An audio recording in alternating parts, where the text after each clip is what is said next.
Thank you, everybody, for coming to the Aaron Torres Podcast YouTube page. If you could do me one quick favor, see that little black subscribe button on the bottom of your screen?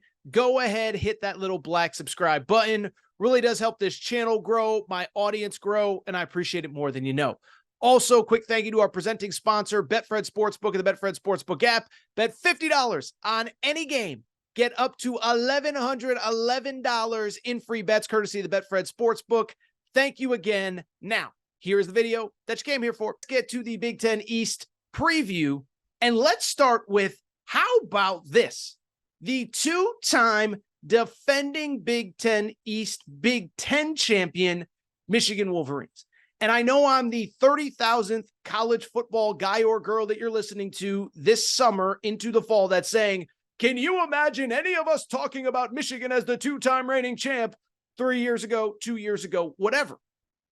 The answer is no. This is an unbelievable turnaround for this program. Remember, 2020, they went 2-4. 2021, Jim Harbaugh entered on the hot seat. They restructured his contract. Now back-to-back playoff appearances, back-to-back wins over Ohio State.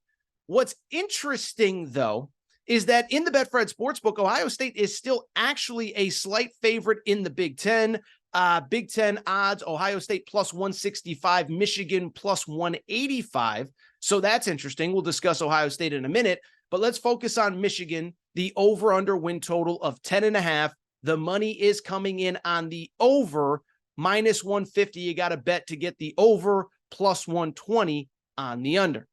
In terms of this team, listen, there's a lot to like, but as I just said a minute ago, I am glad we waited, because obviously last week in the lead up to Big Ten Media Days, we got the news that Jim Harbaugh is potentially looking at a 4-game suspension. That's not even final, and it's possible it could be as many as 6 games, as Michigan is kind of working with the NCAA on that whole situation. Now, in terms of the suspension, let me say this, is that I think it's fair to say, like, not the kind of momentum that you want going into maybe the most hype season that you've had in Michigan football in, I think, decades. I don't think it's hyperbole to say decades, right?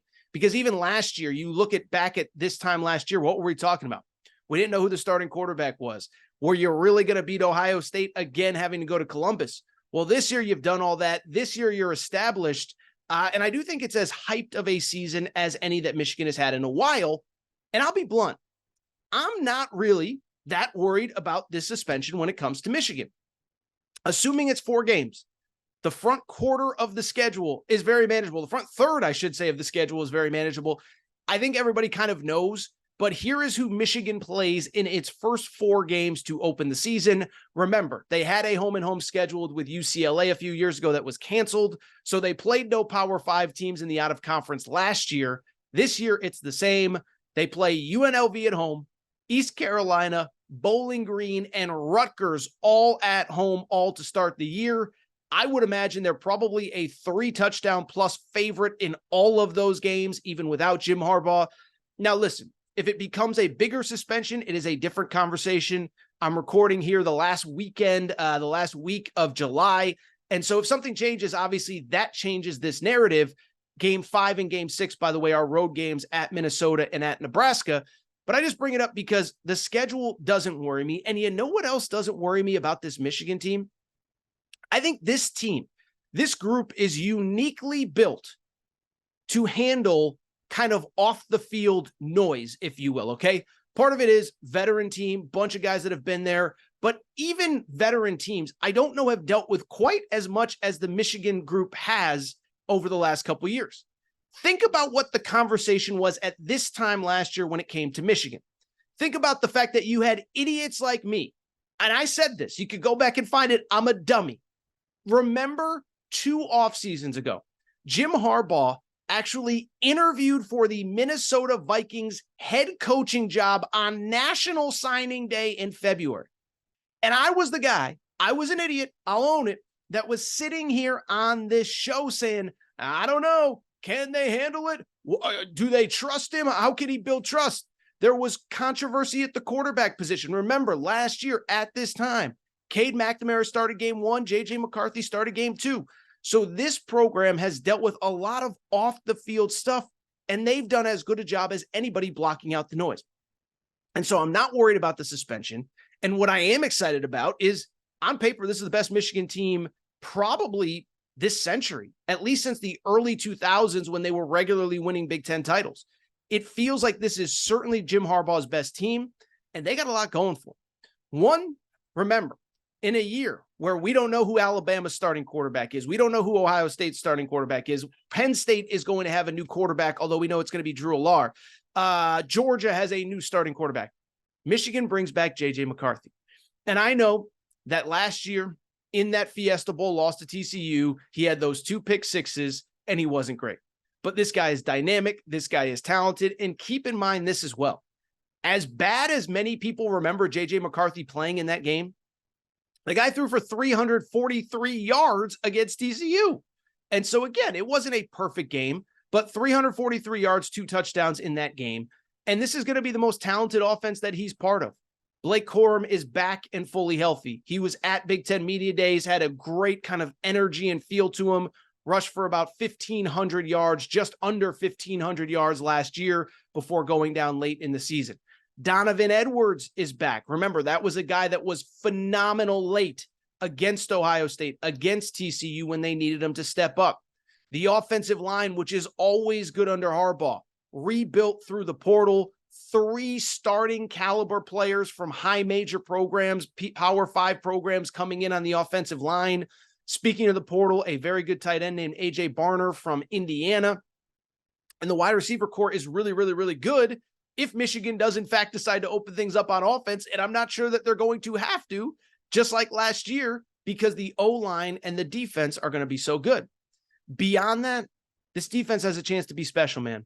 Remember, it was 2 years ago that they made the schematic change, going to that pro-style, NFL-style defense under Mike McCarthy. Mike Macdonald, excuse me. I apologize. Mike Macdonald. And it was much the same last year. Top 10 in scoring defense, top 10 in total defense. This stat kind of blew me away. Outside of the playoff game, which we talked about, they gave away 14 points with pick sixes. Do you know that Michigan did not give up more than 27 points in any regular season game last year? That includes Penn State. That includes Ohio State, which Ohio State only scored, of course, 23 points in that game in a blowout win. Well, now Michigan brings back a lot of talent. They did lose some talent up front with Mozzie Smith and guys like that. But Jalen Harrell's back, stud. 7.5 tackles for loss last year, 3.5 sacks. Junior Colson, Michael Barrett are back at linebacker. Those guys are monsters. Again, the portal. I think Jim Harbaugh's done an incredible job plugging in veteran pieces in the portal. Ernest Hausman, a star linebacker at Nebraska last year, is in. Josiah Stewart, who really was like a freshman All-American a few years ago, is in from Coastal Carolina on the edge. The secondary, yes, probably the second corner is a little bit of an issue, but your number 1 corner, Will Johnson, will be a first-round pick in the 2025 NFL draft. So not this coming one, but the following one. So there is talent all over the field. There is a lot of excitement around this team, and there is a lot of reason to be excited about this group and why I do like them to hit that over 10.5. It's not just that this is the most talented team they've had in a while. The schedule is very manageable. For some reason, it feels like Michigan every year has a brutal schedule. They catch weird, good teams on the road at Wisconsin, at this, at that. Well, this year, we talked about the opening part of the schedule. We talked about the out-of-conference part of the schedule. The fact that it's UNLV, East Carolina, and Bowling Green. And then, oh, by the way, Rutgers all at home to start the season. You do not play Wisconsin at all. No game against Wisconsin. No game against Iowa. So an easy out-of-conference schedule. The 2 traditional powers in the West you don't play at all. Now, you do have some tough road games, most notably at Penn State. But for whatever reason, Michigan seems to have Penn State's number. Harbaugh is actually 3-1 overall in Happy Valley. So if you're looking for a trend there, and oh, by the way, they obliterated a good Penn State team that ended up winning 11 games. They won 41-17 last year in Ann Arbor. Not saying it's going to be as easy in Happy Valley, but again, Michigan, for whatever reason, has had a ton of success there. You obviously get Ohio State at home. So when I look at my favorite bets in the Big Ten East, it starts with Michigan at 10.5. It is very hard for me, the way that they've played Ohio State the last 2 years, the way that they've handled Penn State the last few years, and especially on the road. I find it very hard to find 2 losses on this schedule, especially with no Power 5 teams in the out-of-conference schedule, no Wisconsin or Iowa on the schedule as well. I'm going to go over 10.5 for the Michigan Wolverines.